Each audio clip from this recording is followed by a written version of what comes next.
Shalom, selamat malam Bapak Ibu. Mari kita mulai ibadah persekutuan doa TPI Menowo, Gereja Isa Masih Surabaya. Mari kita angkat satu pujian, Ku Tahu Siapa Yang Pimpin.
Mari kita mulai berdoa. Bapa di surga, kami mengucap syukur Bapa, karena kasih setiamu Tuhan. Engkau telah menjaga kami, telah melindungi kami. Kami mengucapkan syukur Tuhan, karena kasih-Mu Tuhan, sehingga kami bisa bersekutu pada hari ini Tuhan. Kami bisa memuji, memuliakan nama-Mu, terlebih mendengarkan firman-Mu. Bapa, kami mulai pada hari ini persekutuan TPI Menowo Gereja Isa Masih. Kami serahkan ke dalam tangan-Mu. Hanya di dalam nama Tuhan Yesus kami mengucapkan syukur. Mari kita pujikan Aku Datang dan Bersujud. Sebelum firman Tuhan kita dengar, kita sadarkan pada Tuhan. Kita dekat pada Tuhan agar kita merasakan indahnya hadirat Tuhan. Aku datang dan bersujud.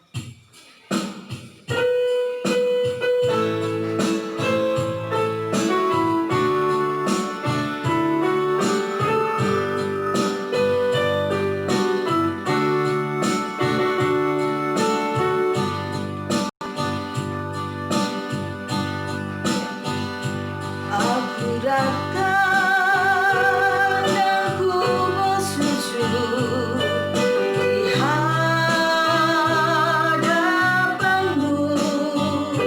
Ku rasakan indah hadirat-Mu.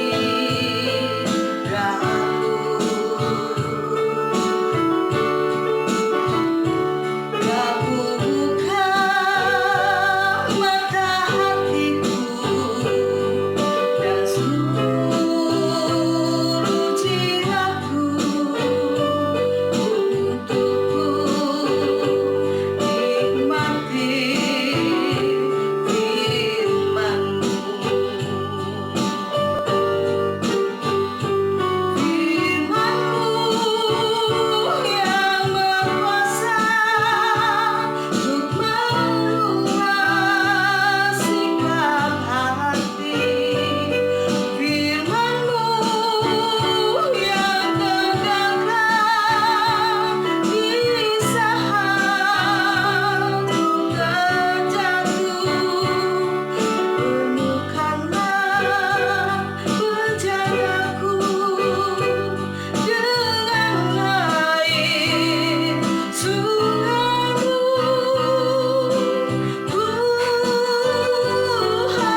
Selamat malam Bapak Ibu Jemaat Tuhan yang terkasih, khususnya di TPI Benowo.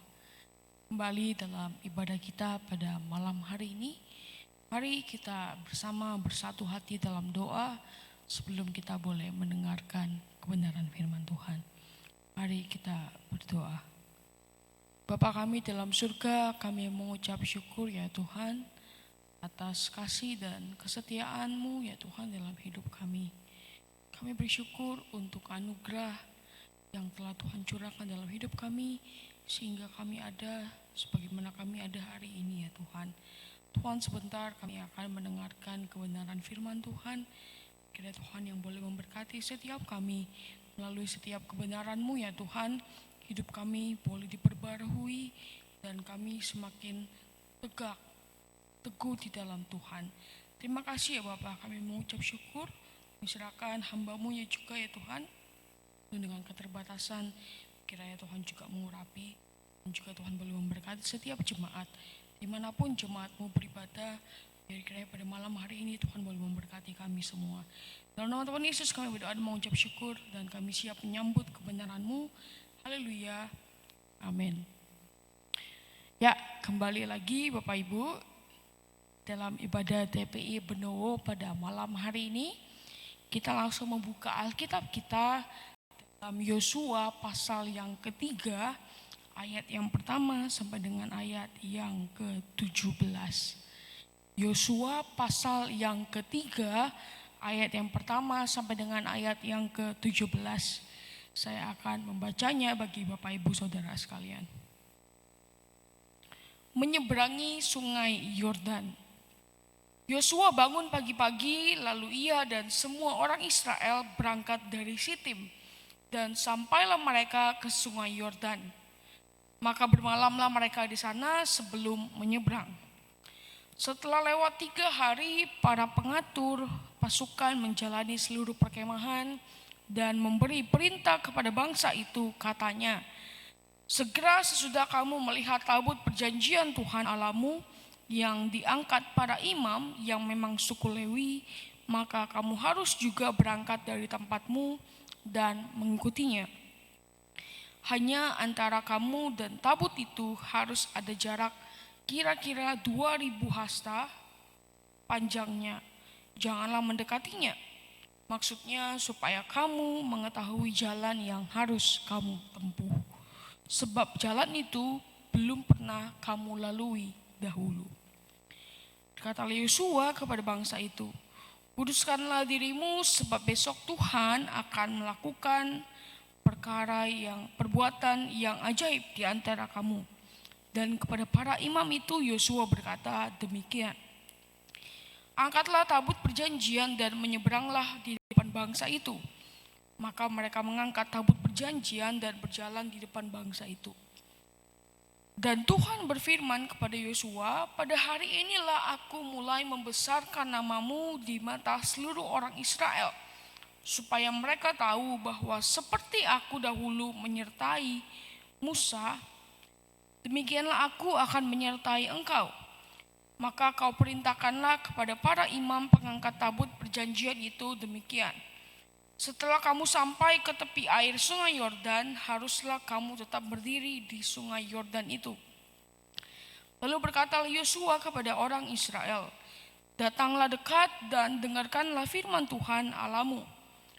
Lagi kata Yosua, dari hal inilah akan kamu ketahui bahwa Allah yang hidup ada di tengah-tengah kamu, dan bahwa sungguh-sungguh akan dihalonya orang Kanaan, orang Het, orang Hewi, orang Feris, orang Girgasi, orang Amori, dan orang Yebus itu dari depan kamu. Sesungguhnya tabut perjanjian Tuhan semesta bumi berjalan menyeberang di depan kamu, masuk ke sungai Yordan.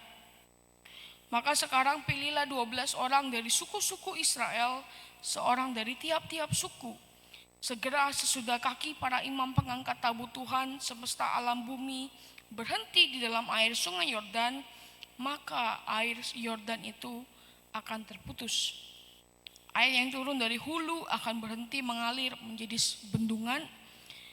Ketika bangsa itu berangkat dari tempat perkemahan mereka untuk menyeberangi sungai Yordan, para imam pengangkat tabut perjanjian itu berjalan di depan bangsa itu.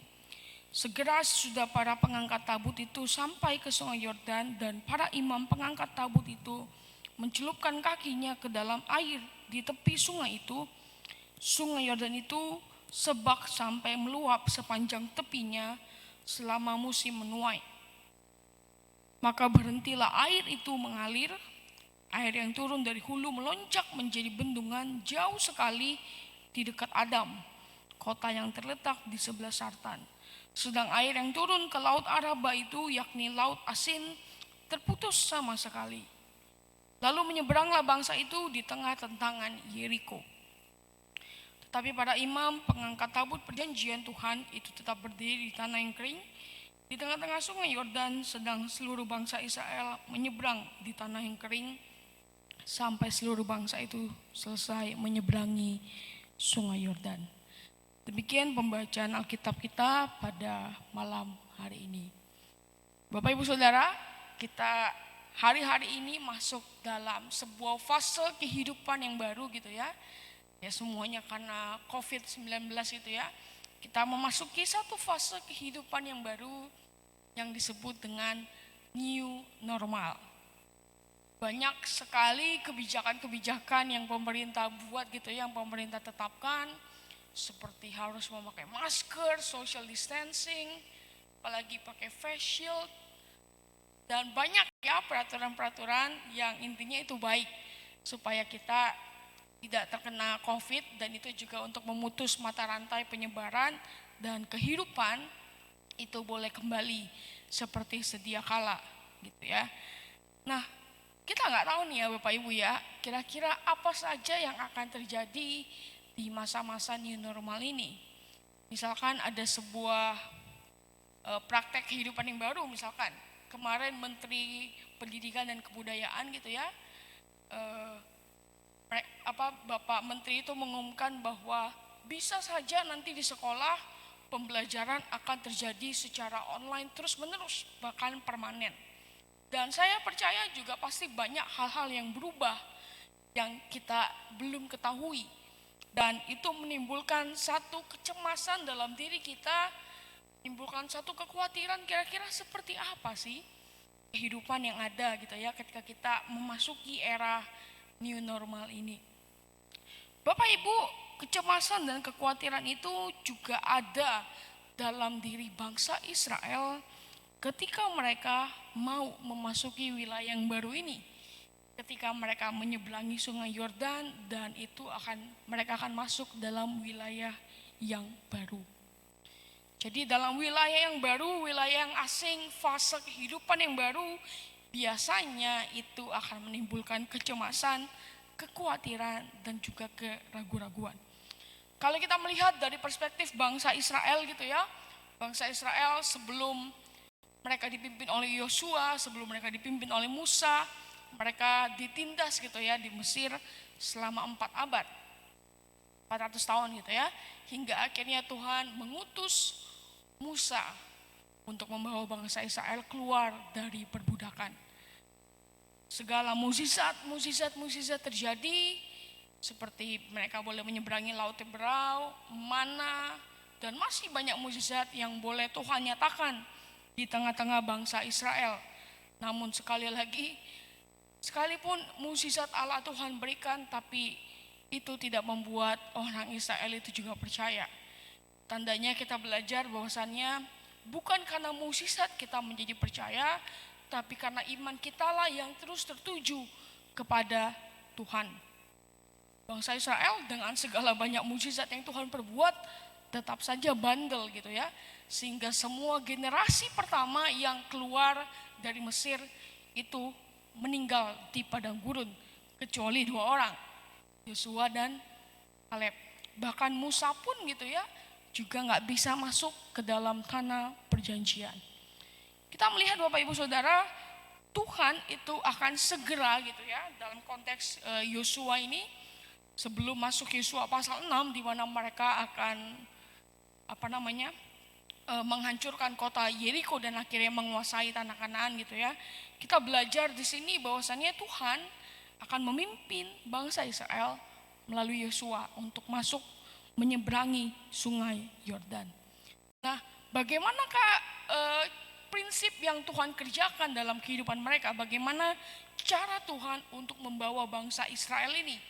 Dan kita pun juga boleh belajar melalui implikasi yang boleh kita dapatkan dari pembacaan ini, kira-kira cara Tuhan seperti apa dalam hidup kita ketika kita masuk menghadapi fase new normal ini gitu ya. Satu kehidupan yang baru yang menimbulkan kecemasan dalam hati kita. Sama seperti bangsa Israel juga cemas. Nah, kira-kira seperti apa nih kuncinya gitu ya, sehingga kita boleh bersama-sama dengan Tuhan melewati fase new normal ini dengan rasa damai sejahtera, sama seperti yang dirasakan oleh bangsa Israel. Kita melihat dulu ya Bapak Ibu ya, ada beberapa hal yang boleh kita pelajari pada malam hari ini melalui pembacaan kita. Yang pertama, cara bangsa Israel boleh masuk menyeberangi sungai Yordan dengan yang pertama, menaruh tabut perjanjian Tuhan di barisan yang paling depan. Disebutkan dalam ayat yang ketiga dan ayat yang keempat ya, Bapak Ibu bisa baca di rumah. Bapak Ibu, biasanya dalam konteks perang gitu ya, siapa yang ditaruh di paling depan? Tentunya orang yang paling gagah perkasa, orang pasukan-pasukan yang terbaik yang disiapkan. Tapi dalam perspektifnya Tuhan, sekali lagi harus tabut perjanjian yang harus ada di depan. Kita mau belajar Bapak Ibu, ada satu studi dalam teologi perjanjian lama bahwasannya ada satu bagian yang menarik dalam pembahasan khususnya mengenai penaklukan tanah Kanaan atau penaklukan tanah pusaka, di mana ada satu formula gitu ya, saya sebutnya formula karena ini terus berlaku ketika bangsa Israel mau berperang gitu ya. Adapun formulanya sebagai berikut. Yang pertama, Allah Adonai memberikan janji kemenangan serta dorongan untuk berperang dengan berani. Israel pun harus percaya dan tidak gentar. Dalam konteks ini pun kita melihat bahwasannya Tuhan berjanji memberikan satu kemenangan dan juga membesarkan nama Yosua, sehingga umat Israel pun boleh percaya dengan segenap hati mereka, seperti mereka juga boleh percaya kepada Musa. Dan kalau kita melihat dalam Yosua pasal yang kelima, Bapak Ibu Saudara, sebelum mereka bangsa Israel dalam pasal yang ke-6 itu boleh mengalahkan kota Yeriko, di pasal yang kelima Tuhan itu hadir gitu ya, menampakkan diri kepada Yosua, memberikan satu janji dan kemenangan bahwasannya kota Yeriko akan menjadi milikmu. Dan penampakan yang Tuhan berikan ke dalam diri Yosua itu juga sama ketika Tuhan menampakkan dirinya kepada Musa di Gunung Sinai. Jadi yang pertama, Allah Adonai atau Allah Israel itu akan memberikan janji kemenangan terlebih dahulu, serta dorongan agar Israel boleh percaya dan tidak gentar. Lalu yang kedua, orang-orang yang akan maju berperang bagi Tuhan itu harus dikuduskan atau disucikan terlebih dahulu.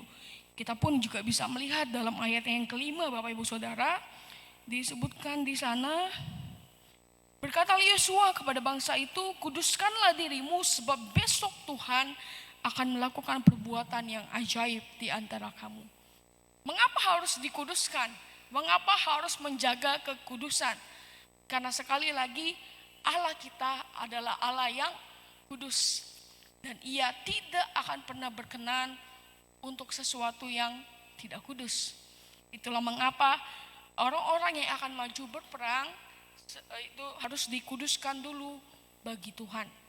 Dan kita pun juga dituntut gitu ya Bapak Ibu ya, untuk kita boleh terus hidup kudus di hadirat Tuhan, di mata Tuhan, sehingga kita pun juga boleh layak gitu ya, berkenan di hadapan Tuhan. Itu yang kedua. Lalu yang ketiga, Allah Adonai akan berjalan di depan Israel dan berperang atas nama Israel, dilambangkan dengan menaruh tabut perjanjian. di depan. Lalu yang keempat, Allah Adonai akan mengirimkan teror atau kepanikan ke dalam hati musuh yang membuat mereka roboh. Kita telah melihat dalam Yosua pasal yang kedua, pengakuan dari seorang perempuan sundal gitu ya, Rahab, mana Rahab mengakui bahwa seluruh kota Yeriko itu sudah takut dan panik. Kenapa? Karena Tuhan yang membawa bangsa Israel boleh keluar dari Mesir melalui peristiwa Laut Teberau, dan mereka boleh menang atas setiap negeri-negeri yang ada di tanah Kanaan. Sungguh luar biasa. Lalu yang terakhir, yang kelima, peperangan akan berakhir dengan penaklukan secara penuh. Artinya adalah seluruh kota atau segala sesuatu yang diperangi oleh bangsa Israel itu akan hancur lebur. Pemusnahan total ini menjadi tanda pemisahan antara yang kudus dan yang tidak kudus. Sekali lagi, sesuatu yang tidak kudus itu tidak berkenan di hadapan Tuhan. Semuanya dihancurkan.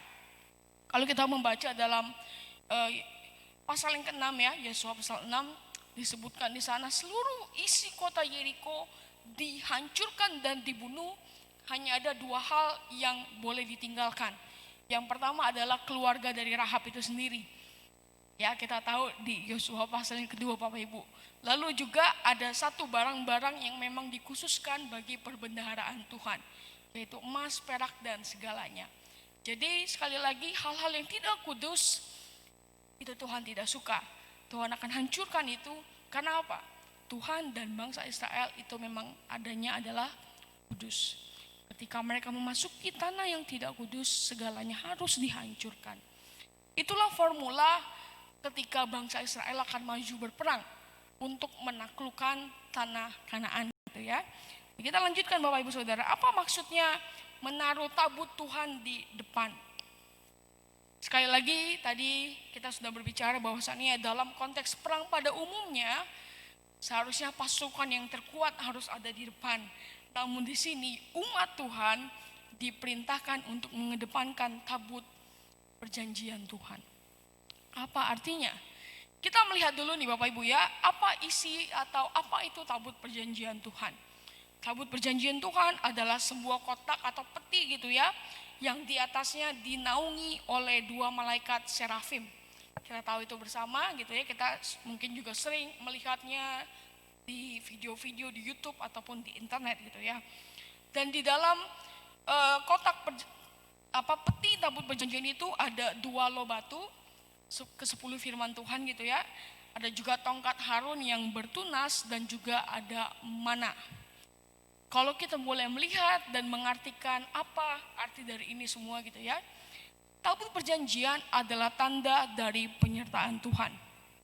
Bila bangsa Israel taat pada firman Tuhan yang dilambangkan dengan loh batu dan juga tunduk pada pemimpin yang ditetapkan oleh Tuhan dilambangkan dengan tongkat Harun, maka Tuhan akan menyertai dan mencukupkan mana gitu ya, dan melindungi perjalanan mereka, malaikat serafim.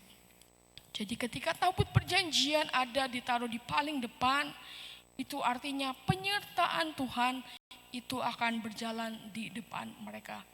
Tuhan yang berperang bagi Israel, bukan Israel yang berperang melawan musuhnya sendiri, tapi Tuhan yang menuntun mereka, Tuhan yang menyertai mereka. Kita pun juga percaya ya Bapak Ibu ya, bahwasannya dalam kita memasuki fase new normal ini, Tuhan juga akan maju berperang atas diri kita sendiri. Tuhan akan maju di depan kita, menyertai dan melindungi kita. Jadi yang boleh kita pelajari dari hal ini adalah kita boleh terus taat kepada firman Tuhan. Kita boleh terus mengandalkan Tuhan dalam hidup kita. Amin Bapak Ibu. Kalau kita mengandalkan kekuatan kita sendiri, kita gak bisa apa-apa gitu ya. Orang-orang yang kena COVID gak lama kemudian meninggal. Nah, itulah kalau kita mau terus bersama-sama dengan Tuhan, kita boleh terus mengandalkan Tuhan.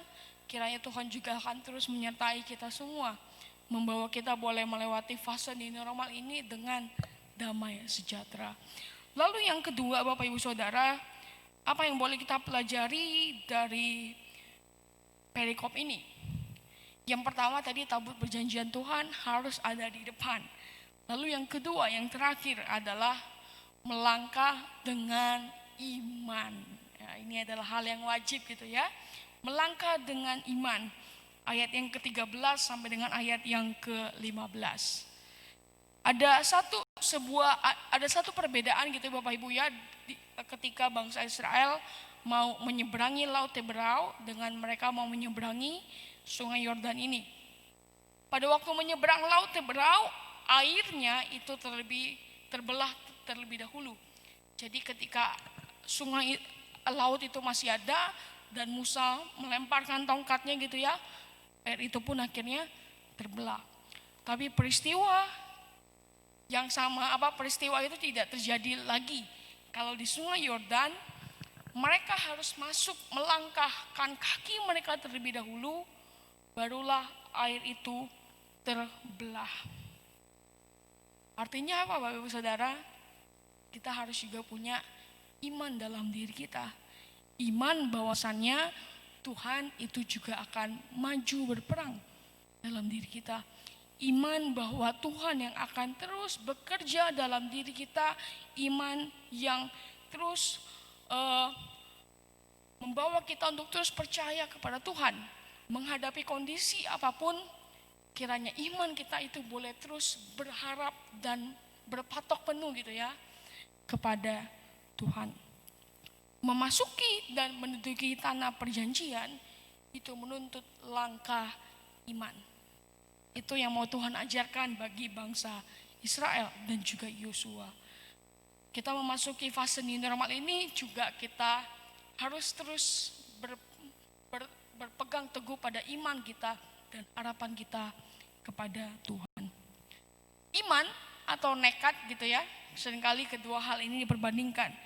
Iman versus nekat. Nah, sama-sama membutuhkan keberanian untuk menghadapi resiko, tapi dasarnya berbeda. Iman itu berdasar pada ketaatan kita kepada Tuhan, sedangkan nekat itu keberanian tanpa pertimbangan. Jadi harus kita perhatikan dua hal ini Bapak Ibu.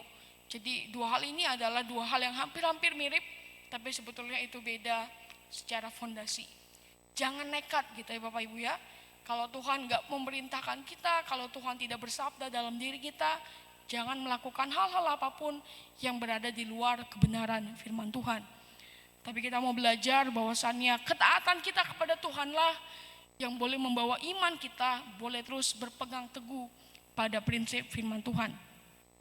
Jangan mengandalkan mukjizat Tuhan Bapak Ibu Saudara. Bangsa Israel dipimpin Tuhan, diberikan banyak sekali mukjizat, tapi tetap tidak percaya. Tandanya apa? Kita nggak bisa percaya dengan sebuah mukjizat gitu ya. Mukjizat adalah salah satu sarana yang Tuhan berikan untuk kita boleh mengenal Tuhan. Tapi jangan sampai melalui mukjizat kita terlena dengan hal itu. Gitu ya Bapak Ibu Saudara ya. Hal yang boleh kita pelajari dari perikop ini bahwasannya kuasa Tuhan itulah yang boleh memampukan kita. Kuasa Tuhan itulah yang boleh terus bekerja dalam hidup kita. Dan kiranya iman kita, pengharapan kita terus berpatok penuh kepada Tuhan. Tuhan yang sama pada hari ini adalah Tuhan yang sama ketika Tuhan melepaskan bangsa Israel dari Mesir. Tuhan yang sama ketika mereka menyertai bangsa Israel menyeberangi Sungai Yordan. Dan kita pun percaya hari ini kita tetap memiliki Tuhan yang sama. Tuhan yang akan terus berkuasa dan menyertai kita hari-hari ini menghadapi segala fase kehidupan kita. Biar kiranya firman Tuhan pada malam hari ini boleh memberkati Bapak Ibu Saudara sekalian. Mari kita bersatu dalam doa. Bapa kami dalam surga, kami mengucap syukur untuk kebenaran firman Tuhan pada malam hari ini. Kami bersyukur bahwasannya kuasa Tuhan yang boleh bekerja di tengah-tengah kami, membawa kami Tuhan untuk kami terus beriman dan berpengharapan di dalam Tuhan. Kami berdoa Tuhan agar kiranya kebenaran firman Tuhan boleh memberkati kami, boleh terus menaungi kehidupan kami ya Tuhan, tertanam dalam hati kami, dan ajarkan kami, bimbing kami Tuhan untuk kami boleh terus merefleksikan kebenaran-Mu dan melakukannya dalam hidup kami. Berkati jemaat-jemaat-Mu Tuhan yang ada di TPI Benowo, biar kiranya Tuhan boleh terus menyertai kehidupan mereka. Terima kasih Tuhan, kami serahkan hidup kami ke dalam tangan-Mu dan kami menutup pemberitaan firman Tuhan. Di dalam nama Tuhan Yesus kami berdoa. Amin. Demikian sabda firman Tuhan, biar kiranya boleh memberkati Bapak Ibu Saudara sekalian. Amin.